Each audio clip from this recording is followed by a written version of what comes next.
क्या आपने कभी सोचा है कि किसी की आंखों में देखने भर से रिश्ते अच्छे बन सकते हैं, या फिर सही तरीके से बोलने से किसी की दुनिया बदल सकती है? ये किताब एक ऐसी जादुई कुंजी है जो आपको सिखाती है कि इंसान से इंसान का संवाद सिर्फ शब्दों का नहीं, बल्कि मकसद का भी खेल है। नमस्ते दोस्तों, मैं समरीवाली आप सभी का तहे दिल से स्वागत करती हूँ।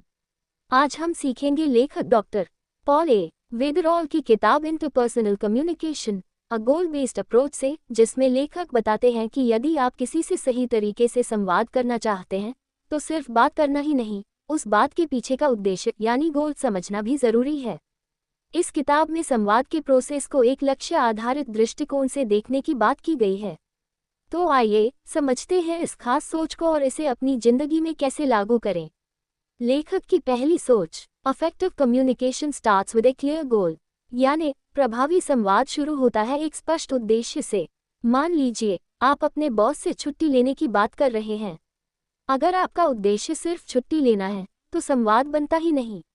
लेकिन अगर आपका उद्देश्य है कि आप कुछ दिनों के लिए रेस्ट लेकर ज़्यादा एफिशिएंट हो सके, तो आपके संवाद में असर होगा। किसी भी बातचीत का सही दिशा में होना बेहद जरूरी है। अगर आपकी बातचीत का कोई स्पष्ट उद्देश्य है तो न सिर्फ आपके शब्दों में असर होगा, बल्कि आपका पूरा व्यवहार और बॉडी लैंग्वेज भी उसी दिशा में जाएगा। जब आपके संवाद का उद्देश्य साफ होता है तो सामने वाला आपकी बातों को समझने में आसानी महसूस करता है और उस पर प्रतिक्रिया देने में भी सही तरीके से मदद करता है।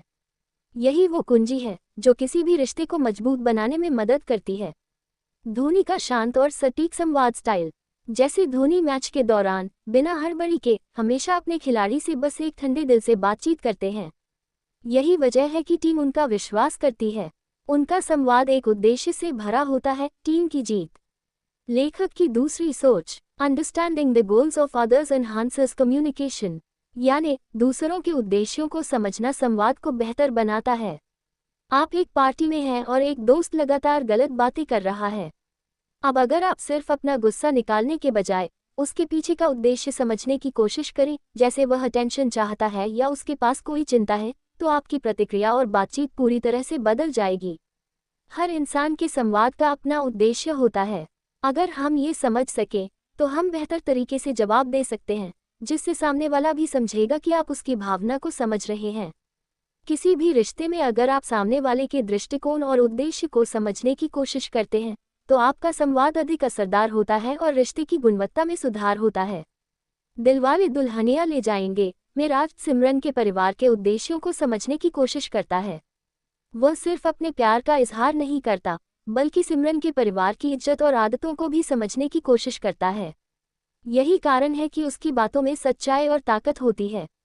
लेखक की तीसरी सोच, clear and concise communication helps in achieving goals, यानी स्पष्ट और संक्षिप्त संवाद से लक्ष्य को प्राप्त करना आसान होता है। मान लीजिए आप किसी से अपने प्रोजेक्ट की डेडलाइन बढ़वाना चाहते हैं। अगर आप अपने शब्दों को घुमा फिरा कर बोलेंगे तो सामने वाला शायद सही से समझ नहीं पाएगा। लेकिन अगर आप सीधे और स्पष्ट तरीके से अपनी ज़रूरत समझाएंगे तो संवाद ज़्यादा प्रभावी होगा। संवाद में क्लैरिटी बहुत ज़रूरी है। अगर आप बिना किसी जटिलता के अपने उद्देश्य को स्पष्ट रूप से सामने रखते हैं तो सामने वाला बिना किसी भ्रम के आपकी बात समझेगा। कभी भी संवाद को घुमा फिरा कर नहीं बोलें। जितना आसान और स्पष्ट होगा उतना बेहतर और प्रभावी संवाद होगा। यह एक सशक्त तरीका है अपने लक्ष्य को हासिल करने का। चक दे इंडिया में कबीर खान अपने खिलाड़ियों को सीधे और स्पष्ट रूप से बोलते हैं।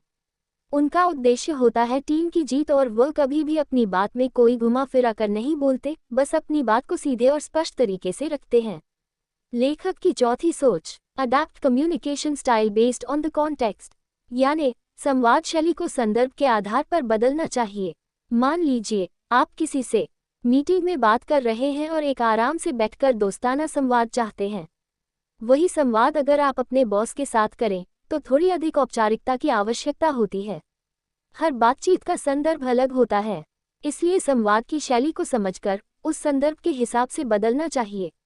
अगर आप सही जगह पर सही शैली का इस्तेमाल करते हैं तो बात समझने में कोई समस्या नहीं होती। अगर आप सही संदर्भ में सही शैली का इस्तेमाल करते हैं तो आप सामने वाले से ज़्यादा प्रभावी तरीके से संवाद कर सकते हैं। ये रिश्तों को सशक्त बनाता है। बागी 2 में टाइगर श्रॉफ का अलग अलग स्थितियों में संवाद शैली का इस्तेमाल। जब वह एक्शन मोड में होते हैं तो पूरी शैली अलग होती है, और जब वह रोमांटिक सीन में होते हैं तो पूरी बातचीत की शैली ही बदल जाती है। यही उनकी सफलता का कारण बनता है। अगर आपको हमारी समरी वाली स्टाइल पसंद आ रही है तो प्लीज़ लाइक, शेयर और सब्सक्राइब जरूर करिए, ताकि आप ऐसी और बेहतरीन किताबों की समरी हर हफ्ते पा सकें। ये किताब हमें ये सिखाती है कि संवाद सिर्फ शब्दों का नहीं, बल्कि उद्देश्य का खेल है। जब हम संवाद को अपने लक्ष्यों के अनुसार ढालते हैं, तब हम न केवल अच्छे संवादक बनते हैं, बल्कि अपने रिश्तों को भी मजबूत बना पाते हैं। किताब का लिंक डिस्क्रिप्शन में है, पढ़िए ज़रूर, दिल से कह रहा हूँ। फिर मिलेंगे एक नई किताब के साथ, एक नई सोच के साथ। तब तक ध्यान रखिए, दिल से जियो, दिल से बांटो।